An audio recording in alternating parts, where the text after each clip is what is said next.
자, 성도 여러분, 혹시 백숙 좋아하십니까? 예, 이 무더운 여름에 초복, 중복, 말복이며 보양식을 먹곤 합니다. 여기에서 백숙은 단골 메뉴입니다.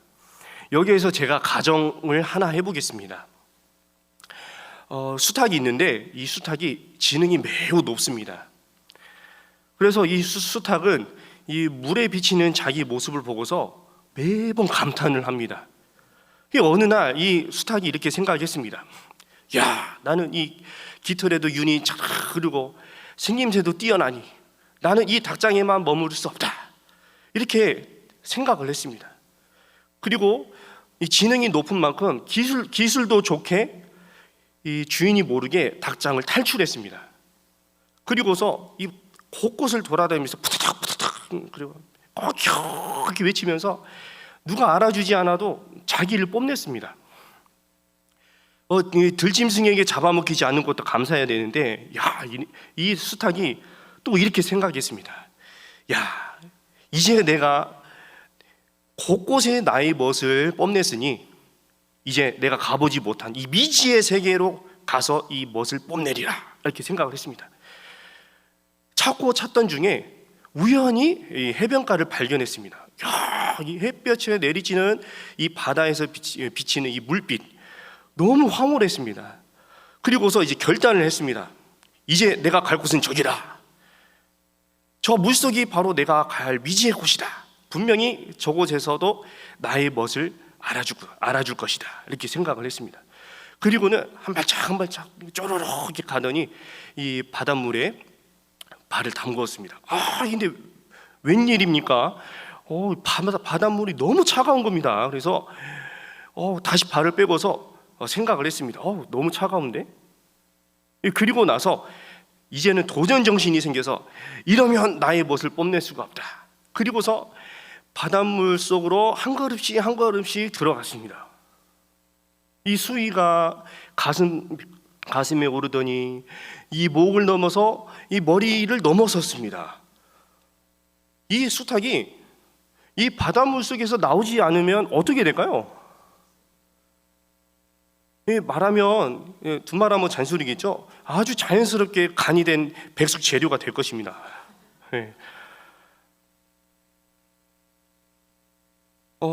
제가 이 말씀을 들어가기 앞서서 이 이야기를 나눈 이유가 있습니다. 바로 질서를 다루기 위해서입니다. 하나님께서는 이 세상을 만드시고 이 세상을 질서 있게 말씀으로 지으셨습니다. 그리고 사람을 하나님의 형상대로 만드셨습니다. 하나님께서는 돕는 배필을 주셔서 서로 사랑하며 살아라 말씀을 주셨습니다. 이처럼 하나님께서는 이 세상뿐만 아니라 우리 사람의 삶을 하나님의 말씀 따라서 질서 있게 살게 하셨습니다. 방금 전에 수탉의 경우를 살펴보았는데요, 만약에 이번엔 이 바닷물 속에 있는 이 광어가 이게 바깥으로 나오는 겁니다. 그래서 너 왜 이렇게 바깥으로 나오니 해서 물속으로 집어 넣었습니다. 그런데 이 광어가 무슨 이유인지는 모르겠지만 계속 물 밖으로 재주 좋게 나오면 어떻게 되겠습니까? 이번에는 아주 맛있는 이 회와 매운탕 재료가 될 것입니다. 그렇죠? 사람도 마찬가지입니다. 이 사람은 하나님의 이 말씀 따라 살아야 사람의 가치가 드러납니다. 하나님 말씀 따라서 서로 사랑하며 살아야 사람다운 삶을 살 수가 있습니다. 왜냐하면 이 하나님의 말씀이 곧 질서요, 바로 삶의 기준이기 때문입니다. 오늘 저와 여러분이 읽은 본문에 이 질서가 언급이 됩니다. 고린도 교회에서의 이야기입니다. 고린도 교회에서 이 질서가 언급된 배경은 이렇습니다. 이 사도 바울이 2차 전도 여행 중에서 이 고린도 교회를 세웁니다. 그리고 세운 뒤에 그곳을 떠났습니다. 이 사도 바울은 일평생 복음을 전하고 교회 세우기를 힘썼습니다. 이 사도 바울이 고린도 교회를 떠난 사이에 이 성령 하나님께서 이 고린도 교회에 은사들을 부어주셨습니다. 그래서 이곳에서도 방언하고 저곳에서도 방언했습니다. 또 한쪽에서는 이분도 예언을 하고 저분도 예언을 하는 겁니다. 근데 여기에서 문제가 생겼습니다. 성도님들 사이에 충돌이 생기는 겁니다. 그냥 작게 충돌이 생기고 사그라들면 괜찮은데 이 충돌이 어찌나 컸는지 이 교회가 혼란스러웠습니다. 그리고 불화가 가득했습니다. 그래서 이 보다 못한 이 고린도 교회 성도 몇 분이 에베소에 있던 사도 바울을 찾아갔습니다. 그래서 상황을 설명해 주었습니다. 이때 사도 바울은 그 상황을 정리하고자 글을 써서 전해 보냈습니다. 오늘 본문에는 나와 있지는 않는데요, 그 이전의 내용을 보면 사도 바울은 예언을 할 때에 질서 있게 예언하라 이렇게 전했습니다. 그리고 오늘 본문에서 하나님은 무질서의 하나님이 아니시오 화평의 하나님이시다 이렇게 전했습니다. 그 이후로 쭉 내용을 다루고 나서는 40절 마지막 절을 통해 이렇게 매듭을 짓습니다. 모든 것을 품위 있게 질서 있게 하라. 하나님께서는 오늘 본문을 통해서 하나님은 질서의 하나님 그리고 화평의 하나님이라고 말씀하고 계십니다. 그리고 하나님께서는 이 본문을 통해서 질서가 중요하다는 점을 말씀하고 계십니다. 하나님은 저와 여러분이 교회의 질서를 바로 세우기를 원하십니다. 성도 여러분, 이 교회의 질서는 직분으로 세워집니다. 하나님께서는 이 직분으로 교회의 질서를 세우셨습니다. 사도행전에서 전하는 초대 교회의 모습을 보십시오. 제자들이 많아지니 12사도가 복음을 전하는 일과 접대하는 일들이 많아졌습니다.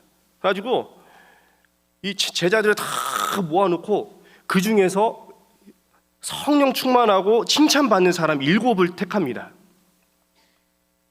이 사람들이 바로 집사입니다. 이 중에 저와 여러분이 잘 알고 있는 스데반 집사님이 있습니다.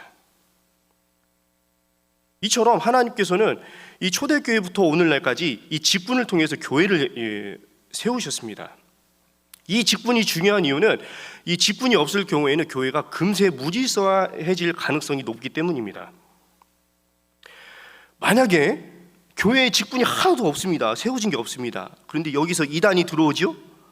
그러면 우리나라 문화에 목소리 큰 사람이 이기는 겁니다. 그럼 어떻게 되겠습니까? 교회는 금세 무질서해질 것입니다.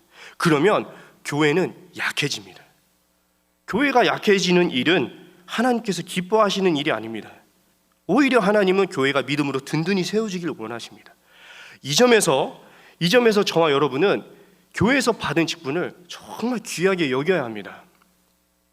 그리고 서로 존중하고 격려해 주어야 합니다.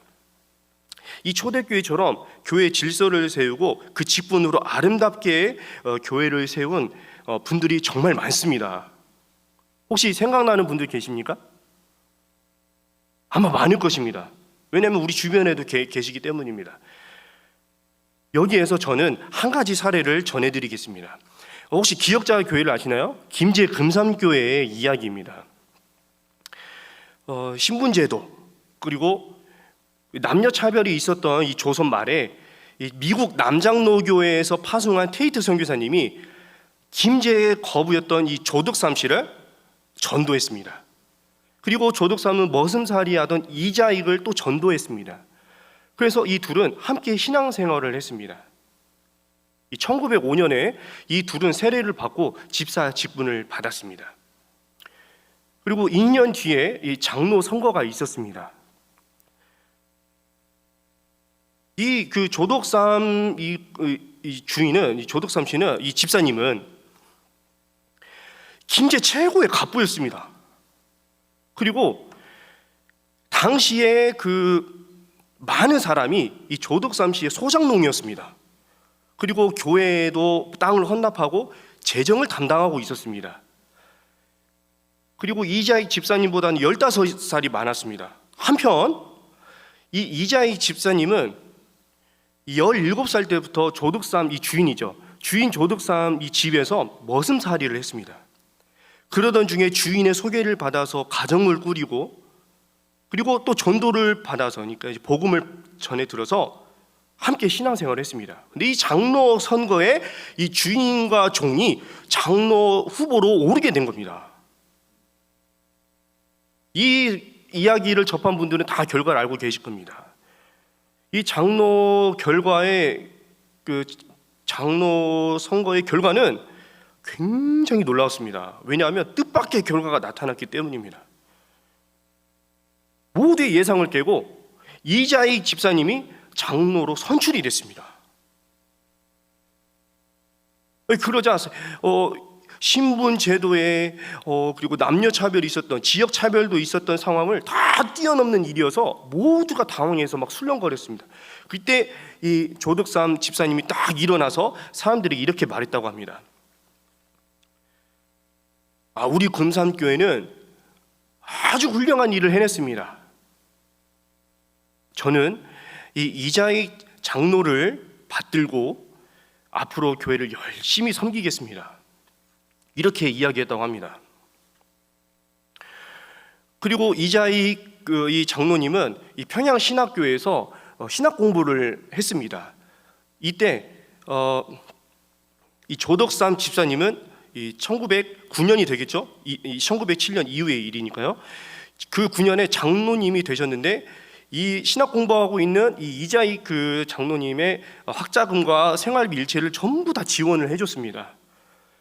그리고 신학 공부 후에 이자익 장로님은 목사님이 되셨습니다.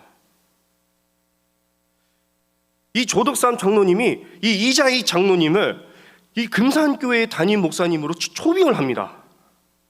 그리고서 일평생 신실하게 그 목사님을 섬겼습니다. 그리고 교회를 섬겼습니다.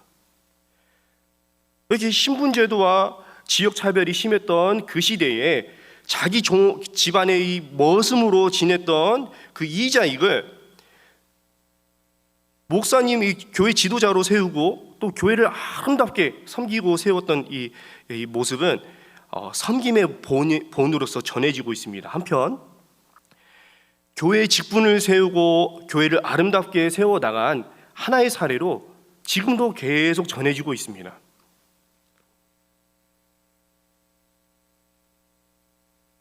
성도 여러분, 5월은 가정의 달입니다.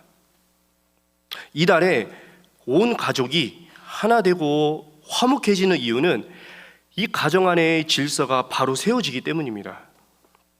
교회도 마찬가지입니다.